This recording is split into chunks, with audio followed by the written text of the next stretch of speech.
A vida continua com Pedro Silva, aos sábados, no Rádio Clube de Angra. Ora viva, caros amigos e ouvintes do Rádio Clube de Angra, bem-vindos a esta última rubrica antes das férias de verão. Portanto, vamos hoje falar neste sábado sobre transtornos mentais espirituais, transtornos mentais do espírito, e vamos fazer uma pequena pausa e retomaremos as nossas emissões no último sábado de agosto, dia 27. Bom, hoje vamos falar deste aspecto porque é um aspecto que está a tomar proporções um pouco assustadoras, mas com o esclarecimento podemos não só remediar, mas também prevenir este quadro, de certa forma doentio, que está a tomar proporções preocupantes. De origem grega, o termo psicopatia significa psiquicamente doente e foi, de forma equivocada, difundido no século XIX como toda a espécie de doença mental. Com o tempo, esta disfunção mental foi-se enquadrando num perfil comportamental que revela perturbação específica e, portanto, catalogada num cenário que aponta para um registro comportamental concreto, passando dessa forma a serem tipificadas por diversos estudiosos como uma doença mental séria. São constantes nos mídia os inúmeros casos que revelam as marcas da psicopatia e chama a atenção pela frieza e a ausência de sentimentos que envolvem os atos praticados por um psicopata. Um senhor chamado Eduardo Scalars consegue estabelecer 6 perfis bem definidos de psicopatas, a ser o impulsivo, o predador, o indiferente, o suicida, o incendiário, o sádico, o assassino em série, o pedófilo e o perverso. Entretanto, nem todos os psicopatas aqui enunciados, ou as classes, são assassinos. Em torno de cada perfil, este Sr. Eduardo Scalars revela diversas características de personalidade doentia que invariavelmente se manifestam na infância e não têm perspectiva de cura, trazendo por isso mesmo muito sofrimento aos pais. O autor deixa claro que, embora os traços se revelem na infância, a ciência médica só tem condições de oferecer um diagnóstico concreto depois dos 18 anos de idade, quando consegue perceber uma maturação desse distúrbio mental. Nesse mesmo contexto, a American Psychiatric Association estabelece 3 critérios que permitem a emissão desse diagnóstico, a saber, a incapacidade de adequação às normas sociais, no que diz respeito à conduta legal, a presença de falsidade, de impulsividade ou de incapacidade de planeamento antecipado da ação, forte irritabilidade e agressividade, não levando em conta a segurança do próprio e dos outros, revelando total irresponsabilidade e a ausência de remorsos. Além disso, caros amigos, a psicopatia caracteriza-se por uma notória ausência de afetos e incapacidade de expressão de sentimentos. Não obstante o facto de muitas crianças demonstrarem distúrbios de comportamento, isso não significa que na idade adulta serão psicopatas, mas o texto traz depoimentos chocantes de pais angustiados pela situação dos filhos, como por exemplo o triste depoimento de uma mãe argentina que relata, e passo a citar: às vezes eu acordava no meio da noite e ele estava a observar-nos a dormir. Percebi que ele podia nos matar a qualquer momento. Esse é o depoimento desta mãe.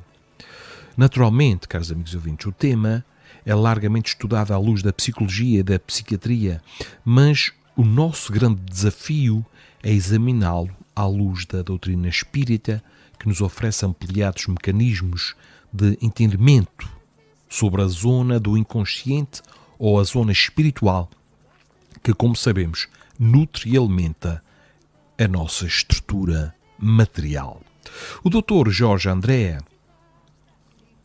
espírita, psiquiatra, ao abordar o assunto na obra Visão Espírita das Distonias Mentais, publicada pela Federação Espírita Brasileira, dedica o capítulo 3º ao estudo das doenças mentais e, no referido capítulo, examina as personalidades psicopáticas, tratando-as como distúrbios ocasionados pelos desequilíbrios na estrutura do caráter, com marcantes reflexos na vida social. Ora, desequilíbrios na estrutura do caráter são distúrbios comportamentais do espírito, o que nos leva a concordar que esses transtornos de personalidade estão impressos no eu, conforme estabelece Jorge André.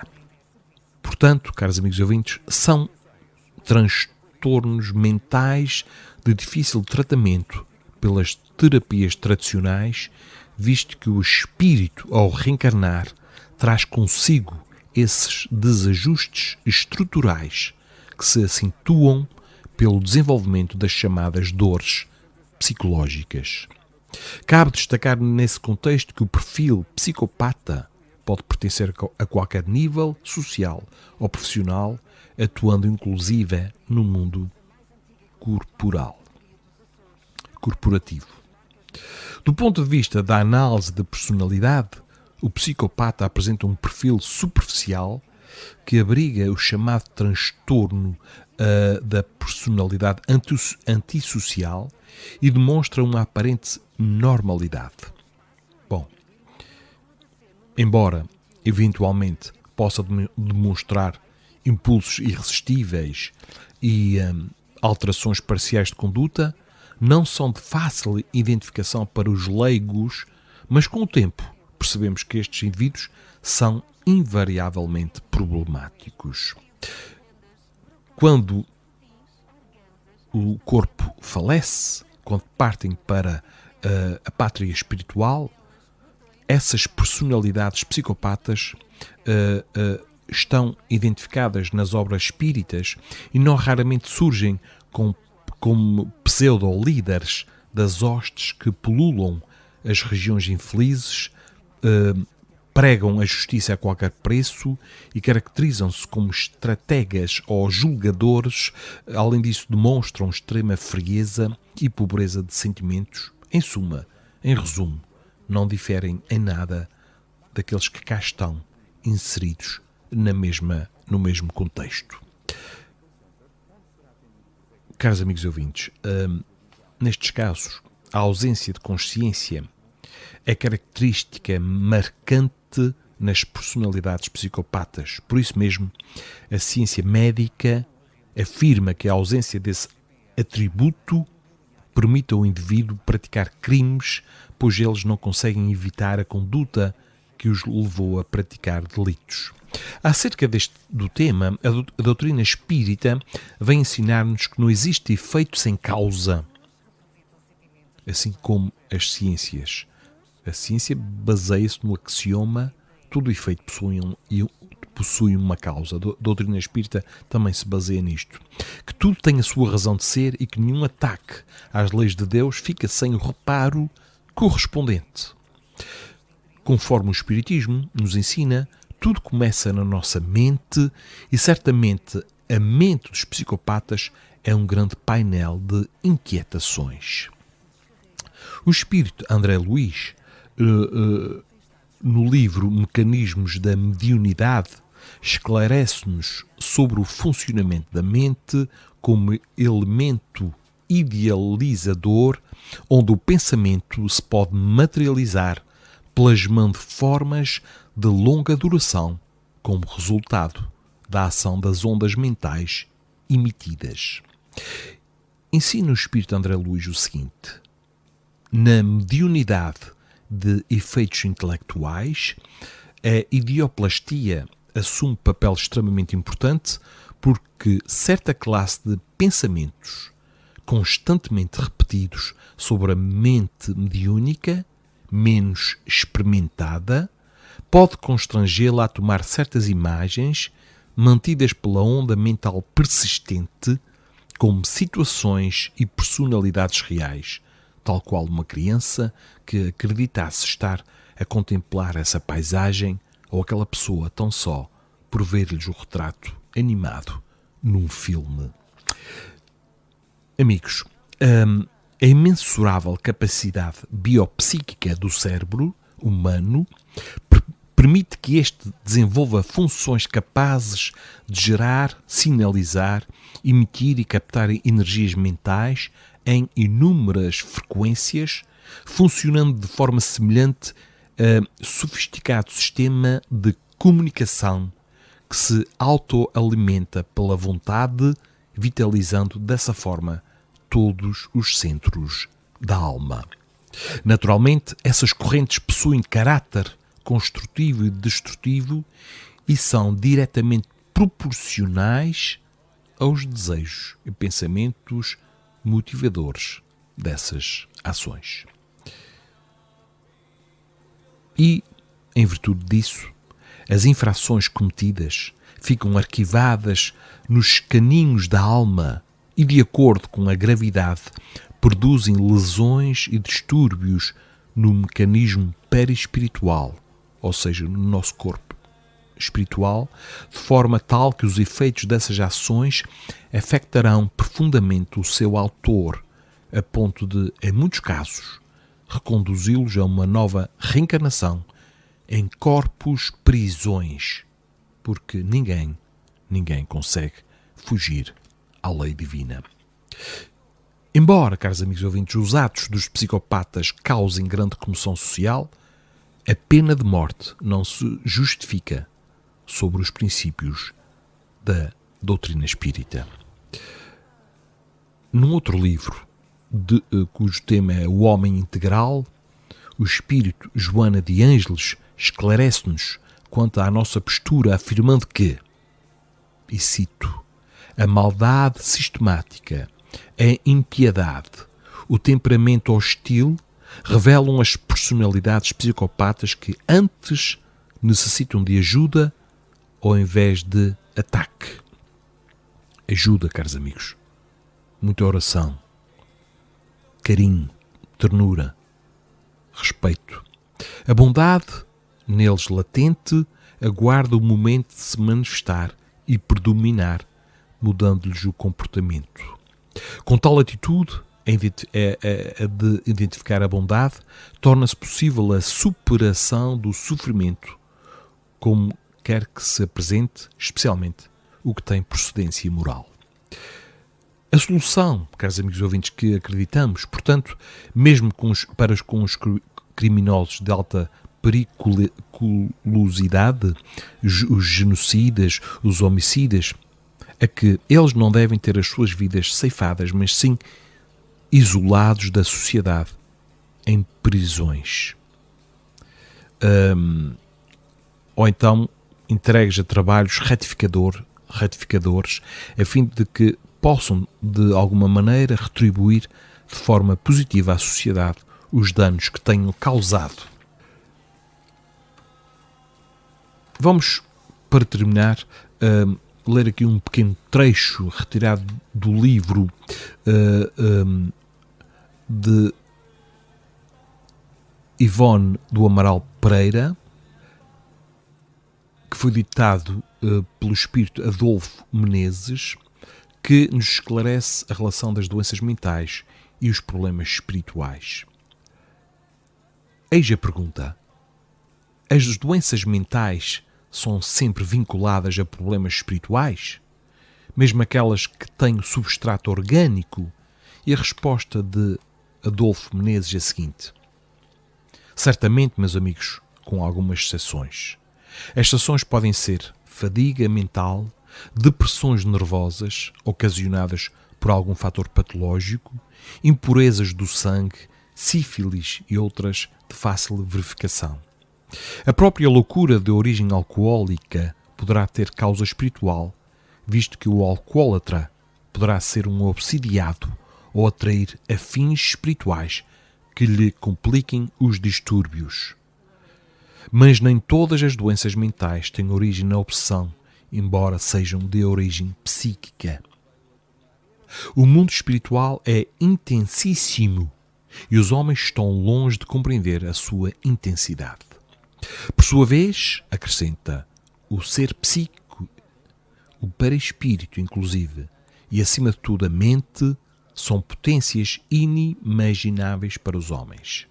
Assim sendo, os sentimentos de um ser desprovido do seu corpo carnal atingirão intensidades indescritíveis se esse ser não for bastante equilibrado ou evoluído para dirigi-las normalmente. A fim de compreendermos o que se seguirá, porém, devemos ter em mente que o perispírito, ou corpo espiritual no dizer de São Paulo, é ligado ao corpo físico na reencarnação pela rede de vibrações nervosas e a este dirige como potência equilibradora. O remorso, por exemplo, que é um dos mais avassaladores sentimentos e que no estado de desencarnação de um espírito chegará a enlouquecê-lo, poderá levar o espírito a reencarnar em estado vibratório precário por excitado, deprimido, alucinado, desesperado, etc. E assim sendo, caros amigos, ele carreará para o corpo que habitar predisposições para acentuado desequilíbrio nervoso, intoxicações magnéticas que mais tarde redundarão em doença mental, onde até visões existirão ao choque de uma possível fadiga mental, de uma emoção forte ou até de excessos de qualquer natureza, inclusive o excesso sexual e até o excesso alimentar. Seu aspecto será o de um obsidiado. No entanto, ele é obsidiado apenas pela sua memória profunda que vinculou a sua personalidade humana. Se houve remorso, houve crime, delinquência. E se houve crime, a consciência desarmonizada consigo própria desarmonizará todo o ser e de muitas formas. A mente enferma refletirá sua anormalidade sobre o perispírito, que é dirigido por ela, e este sobre o corpo carnal, que é escravo de ambos através do sistema nervoso. E eis aí, caros amigos ouvintes, e eis aí a doença mental, com substrato orgânico vinculado a problemas espirituais, mas não propriamente a obsessão na sua feição comum.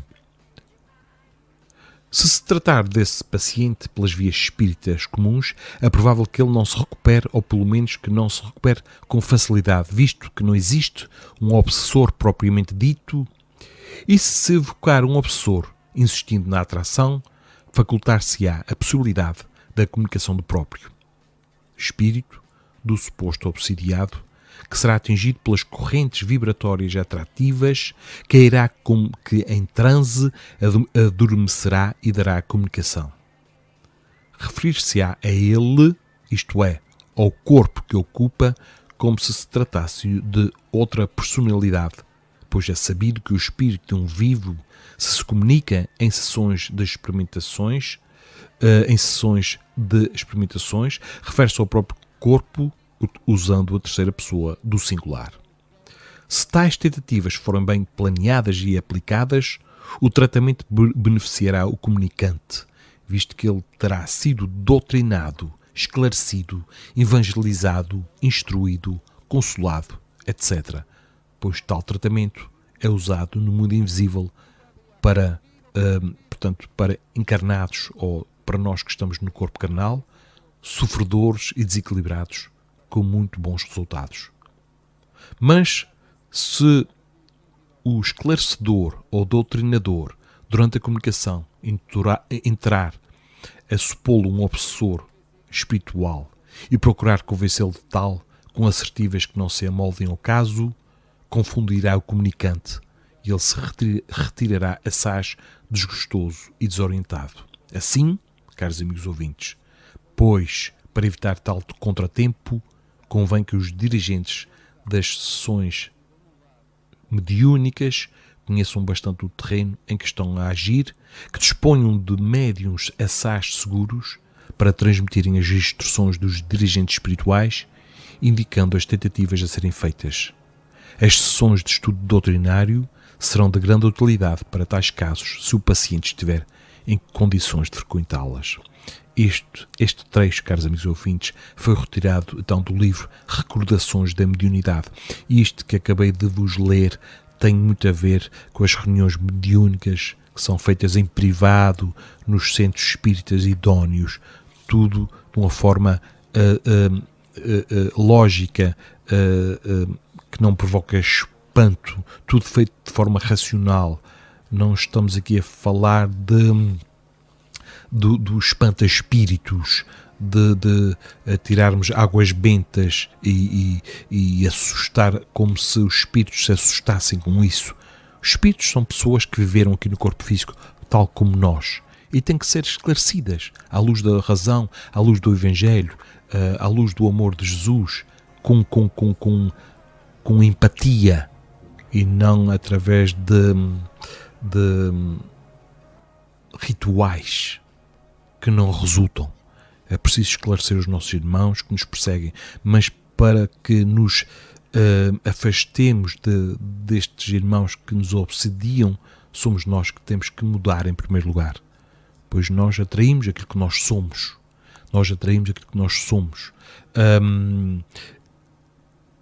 Vamos evitar tentar alimentar esta frase de o que nós levamos desta vida é aquilo que nós comemos, aquilo que nós bebemos. Nós somos espíritos, nós não somos corpo. A vida continua, nós somos imortais.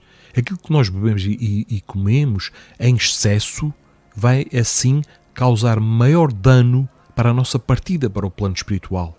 E esse dano pode nos acompanhar nos tempos e até para a próxima reencarnação. Por isso que muita gente vem com problemas a nível do distúrbio mental, se provocaram atos, crimes morais, ou com problemas físicos, se abusaram da saúde, através da gula, do abuso dos comes e dos bebes. Vamos tentar agora irmos para férias, nesta época onde estão a surgir tantos distúrbios mentais, depressões, enfim, tantos transtornos e desequilíbrios nesta área, para que possamos, para aqueles que já estão inseridos neste contexto, remediarem, procurarem ajuda médica, ajuda espiritual no Centro Espírita, na Associação Cultural Espírita de Xeirense, estamos ao vosso dispor, mas procurarem ajuda médica. E para aqueles que ainda não entraram neste campo tão complexo, tão profundo de sofrimento atroz, poderem prevenir com os seus comportamentos. A Covid parece que já ninguém fala nela e estamos todos nas festas.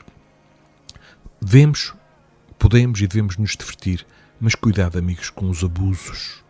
O álcool atrai irmãos da espiritualidade.